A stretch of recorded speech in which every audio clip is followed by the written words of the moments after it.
Welcome to NASCAR Nation. Please subscribe to channel so that we can complete our family of 5,000 subscribers. SVG exposes Austin Hill's illegal advantage.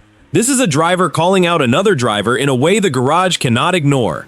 One driver is racing for a championship, the other is racing for nothing, and that difference is the problem.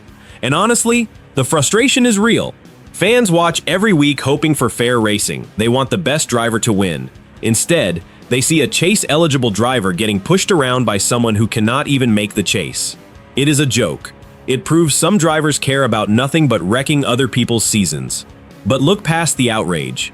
SVG is not just complaining. He found something in the garage that everyone missed. Something that explains exactly why Hill keeps getting away with it. We will show you what SVG discovered, how he discovered it, and why NASCAR still has not done a thing about it. The full story is coming. Personally, I think SVG is right to be angry. Do you think Hill is racing dirty or just racing hard? Drop it below. And if real NASCAR coverage matters to you, subscribe so you do not miss what we reveal next. Shane van Gisbergen is not your typical NASCAR driver.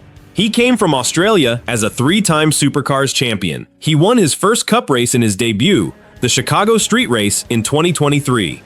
That moment proved he could adapt to anything. Now he drives the number 97 for Trackhouse Racing. In 2026, he is chase eligible. Every point, every position, every finish matters. One bad race could end his title hopes. Austin Hill is different. He drove for Richard Childress Racing in Xfinity and built a reputation as one of the most aggressive drivers in the garage. When Kyle Busch died, RCR needed someone to fill the number 33 Cup car. Hill got the call. He is fast. He is fearless. And this season, he is not chase eligible. He has zero championship pressure. The tension between these two started long before 2026. At COTA in 2024, they made contact in a double overtime finish. Kyle Larson won, but the real damage was the rivalry that began that day. It followed them to Sonoma later that year. It followed them from Xfinity into the Cup Series. Every race since has carried an edge that everyone in the garage can feel. That edge matters because of what each driver is racing for. One driver has everything on the line, the other has absolutely nothing to lose. And that difference creates a situation that no one in the garage is talking about openly. But SVG is about to change that. The garage has been watching this feud develop for months. Team owners have taken notice. Some have quietly expressed concern that NASCAR is letting things go too far. Others have privately admitted they are watching to see how NASCAR handles this situation, because it could set a precedent for their own drivers. Every team has a stake in how this plays out. Trackhouse Racing owner Justin Marks has been vocal behind closed doors. He believes SVG is being treated unfairly by the system. He has reportedly told other owners that the chase eligibility rule creates a dangerous imbalance. A driver who is not chase eligible should not be allowed to race in a way that harms a chase eligible driver's chances. That is the argument Marks has been making. RCR has taken a different stance. They have defended Hill's driving style.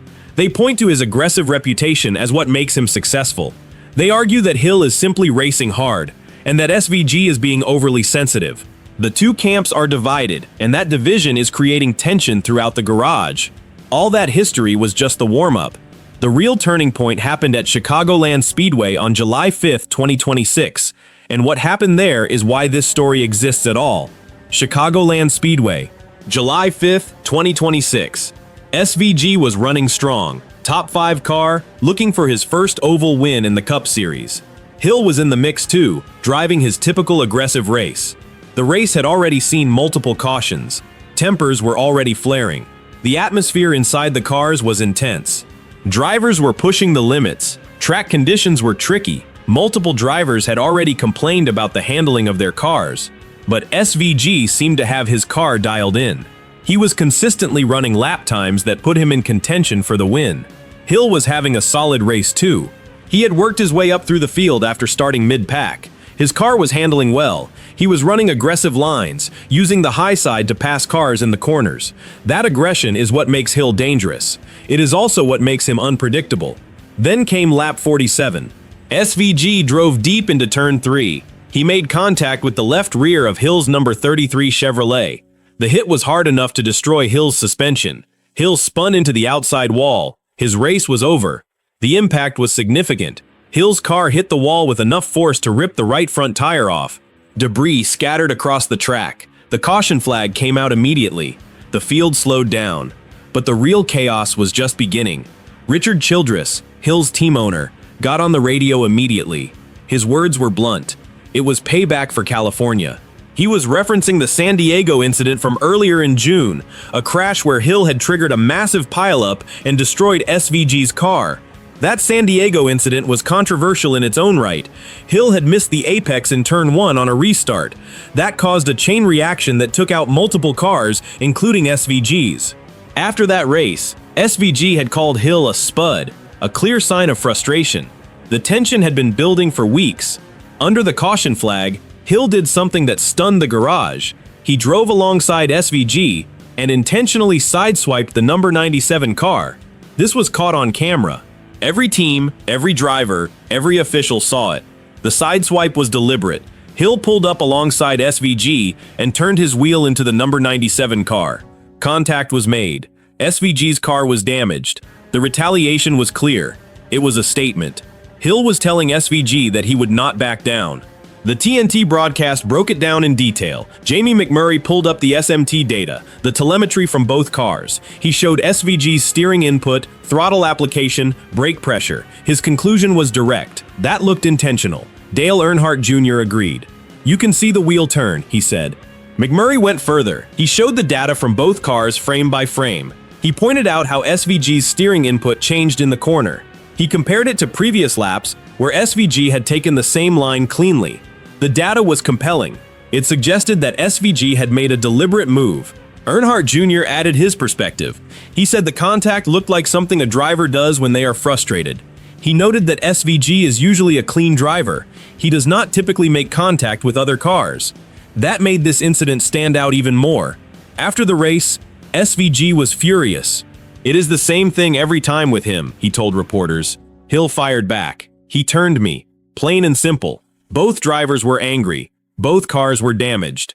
NASCAR officials took the data, the video, the radio communications, everything for review. The post-race interview with SVG was tense. He was clearly frustrated. He talked about the history between them. He talked about how Hill had been racing him for years. He said he was tired of being pushed around. It was clear that SVG felt he had reached his limit. Hill's post-race interview was defensive. He argued that SVG had made contact first. He said he was just trying to race hard. He did not apologize for the sideswipe. He did not show any regret. He simply said that SVG had turned him, and that was that. NASCAR took everything: telemetry, radio, every camera angle. And what they decided shocked the garage. But that decision is not the real story. NASCAR reviewed every piece of evidence they had. They analyzed telemetry from both cars in detail. They listened to every radio communication. They examined every camera angle from every part of the track. They conducted separate interviews with both drivers. The review process took several days. NASCAR officials were thorough. They wanted to make sure they had all the facts before making a decision. They consulted with their competition department. They reviewed the rulebook. They considered the context of the rivalry between the two drivers. Brad Moran, NASCAR's managing director of competition, delivered the verdict. There is not enough evidence to prove the contact was 100% intentional and penalty-worthy. No penalties issued. Not to SVG. Not to Hill.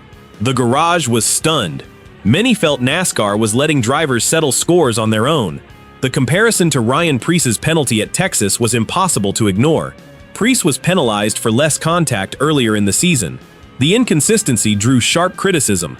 Preece's penalty had been controversial in its own right. He had made contact with another driver during a race at Texas. The contact was minor compared to what happened at Chicagoland, yet Preece was penalized. The inconsistency between those two decisions was glaring. Social media exploded. "NASCAR is a joke," one fan wrote. "Double standard," another said. Some suggested NASCAR did not want to affect the chase standings. Others called it a sign of weak officiating. The frustration was everywhere. One anonymous driver put it bluntly: "You cannot do that," but they did. Team owners privately expressed their frustration. Everyone in the garage knew this was not over. Not even close. The anonymous driver's comment captured the mood perfectly. There was a sense that NASCAR had set a dangerous precedent. Drivers could now get away with retaliating on track. The line between aggressive racing and intentional contact had been blurred. That was a problem for everyone. Some drivers started taking notes. They were watching how this situation was being handled. They were planning their own strategies. If NASCAR would not penalize Hill, what would stop other drivers from doing the same thing? The potential for chaos was significant. That no penalty decision was not the end. NASCAR called both drivers into the hauler at Atlanta, and what happened in that room is what SVG is still talking about. Atlanta Motor Speedway, July 11th, 2026. 17 minutes inside the NASCAR hauler. Both drivers were there. Their team owners were there. NASCAR officials were there. No media, no cameras, just a closed door and a conversation that would change everything. The hauler is normally a place of calm. It is where teams prepare for races. It is where officials make decisions. But on that day, it became a pressure cooker. The two drivers were face to face. The tension was unlike anything anyone had seen before. After the meeting, SVG spoke to reporters. He called it a weird dynamic. He said one person seemed more remorseful and eager to move on. The other, not so much. Then he dropped a bombshell. He is the kind of personality who feels like he has got to get the last laugh. Hill was asked if things were settled. His response was just 4 words. I sure hope so. Not a guarantee, not an apology, not a promise to move on. Just 4 words that left everyone wondering. 4 words. That was all Hill gave. No explanation, no commitment. Just a vague hope that things would be okay. It was the kind of response that raised more questions than it answered. The media pressed him for more. He gave nothing else. Then SVG revealed something even more troubling. Hill had threatened him in the meeting.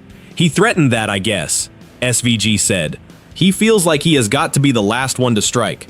Justin Marks, SVG's team owner, had to physically intervene. He separated the two before it escalated further. The intervention was necessary. Both drivers were escalating. Words were being exchanged. Tempers were flaring.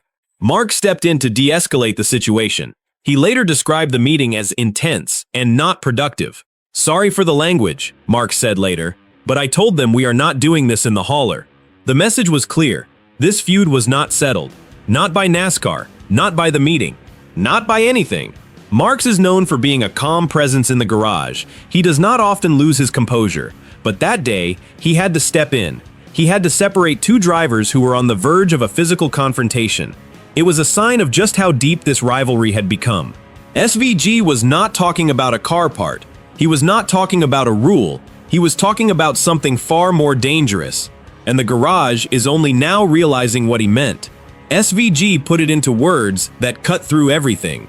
I have got the most to lose, and he does not. That simple sentence revealed the entire problem. The chase-eligible driver, the non-chase driver, the one with everything on the line, the one with nothing to lose. Hill can run aggressive lines without worrying about points. He can make contact without worrying about penalty implications. He can intimidate, because the other driver cannot retaliate without risking his championship hopes. SVG is trapped. Lose points or let Hill get away with it. This is not a fair fight. It is a fundamental imbalance in the competition. Hill has a license to race with impunity. SVG has to race with caution. That is the advantage. That is what SVG exposed. Every point SVG loses is a hit to his championship hopes. Hill is not even in the chase conversation. He can afford to play the enforcer. This is not a fair fight.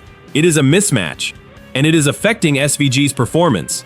Since Chicagoland, his numbers have dropped. He is off his game. He is thinking about Hill instead of thinking about winning. That is the advantage. That is what SVG exposed.